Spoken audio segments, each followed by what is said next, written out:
We often treat memory like a reliable database, a perfect recording of the past that shapes our identity and helps us make sense of the world. In this view, our memories are concrete, fixed, and unchangeable, and ultimately trustworthy. We assume that the experiences we remember are an accurate reflection of the truth, and that those memories are ours to hold on to forever unchanged. But what if memory isn't as reliable as we think? What if our recollections aren't as solid as they seem and instead are constantly shifting and evolving? Like a painting that never dries? What if the truth of the past isn't locked in the vault of our mind, but is instead a mirage, always distorted, always changing? Today we're going to examine the ethics of memory, the ways in which it can mislead us, the way it can shape our identities, and why it's so difficult to trust what we think we remember. Imagine a life where your memories are not static, but rather fluid and malleable. Most of us think of our memories as something like photographs, snapshots of time that don't change, but science tells us otherwise. Memory is a constructive process, constantly being rebuilt and reinterpreted. Every time we remember something, our brains reconstruct that event, filling in the gaps and sometimes changing the details to fit our current emotional state or beliefs. This means that our memories are not reliable records of the past. Instead, they are subjective reconstructions shaped by the lens through which we view the world in the present. And this process can be influenced by external forces, our interactions with others, media, or even the simple passage of time. What we remember is never an exact replica of what happened, but an evolving narrative that can change based on our needs or desires.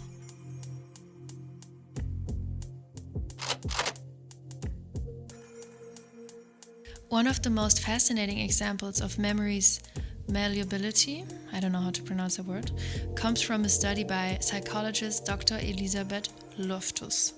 In her Lost in the Mall experiment, she showed that memories could be easily implanted.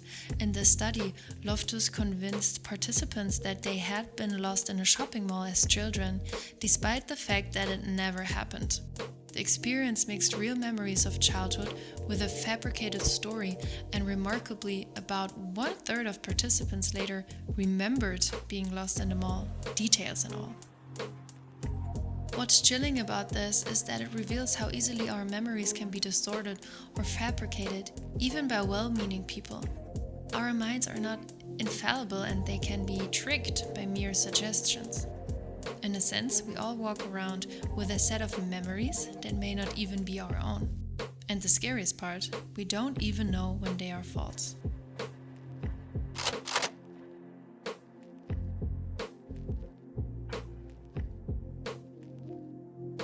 It's often said that emotional experiences are the most vivid, the most unforgettable.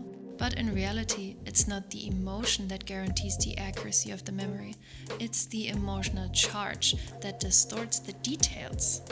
Highly emotional memories feel more real to us because they can also be the least reliable.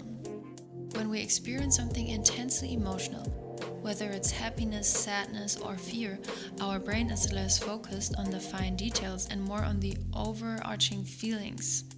And because we often revisit these memories, we might alter those details with each recollection, gradually shifting them to fit the emotional truth we want to hold on to.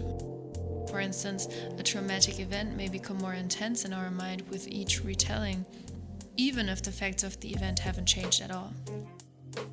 In fact, studies suggest that we remember emotional content more clearly, but we often forget the specifics: who was there, what exactly was said, and so on.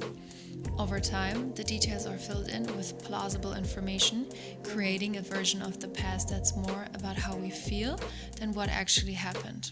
This is why highly emotional memories, like those tied to grief or joy, can become distorted over time. Memory doesn't just change in isolation, it's also shaped by the people around us.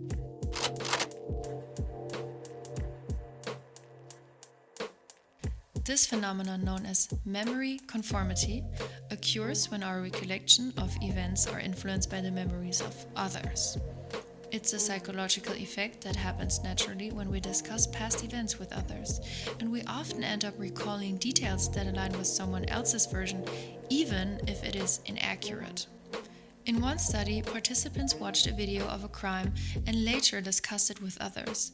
When asked to recall what they had seen, they incorporated details that were introduced by other participants, details that weren't even in the original video. This shows that our memories are not only personal, but social. They are shaped and reshaped through the lens of those around us. We all know the feeling of hearing someone else's version of an event and suddenly questioning our own recollection.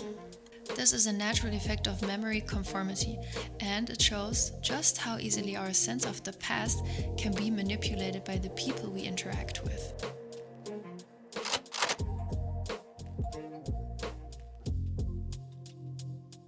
If our memories are so unreliable, can we trust our past? Can we trust the way we view ourselves, the way we shape our identity based on these shifting recollections? This brings us to a crucial ethical question. What happens when our memories conflict with someone else's, and how do we handle that? When two people remember the same event differently, how do we determine what's true? And if our memories are so fluid, can we really hold ourselves or others accountable for actions that may have been distorted over time? Memory is central to justice, whether in the courtroom, in personal relationships, or in society's understanding of history. But if memory is so fragile, how do we navigate the ethics of accountability? The ethics of memory challenge us to reconsider how we interpret the past. Should we hold people accountable for memories that may not even be theirs? Can we reconcile conflicting recollections without assuming one version is the absolute truth? The more we understand memory's malleability, the more we are forced to confront the uncertainty of the past.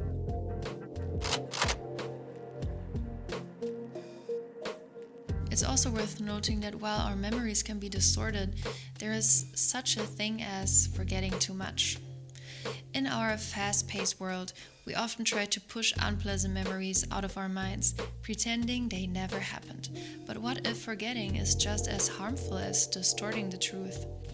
There is a danger in suppressing or ignoring parts of our past, especially if they hold emotional weight. Memory, even when painful, serves as a vital function. It helps us learn from our mistakes and gives us a sense of continuity and identity. But when we actively block out memories, we risk losing the lessons they offer. We risk erasing parts of ourselves that could help us grow. So, while we might not want to cling to every single memory, we shouldn't forget the importance of memory in shaping who we are. The ethics of memory, then, are about balance, about respecting both the power and the imperfection of our recollections.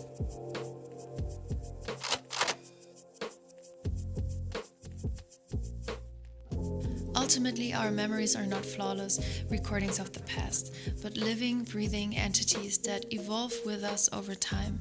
They can be shaped by our emotions, influenced by others, and distorted by the very act of remembering.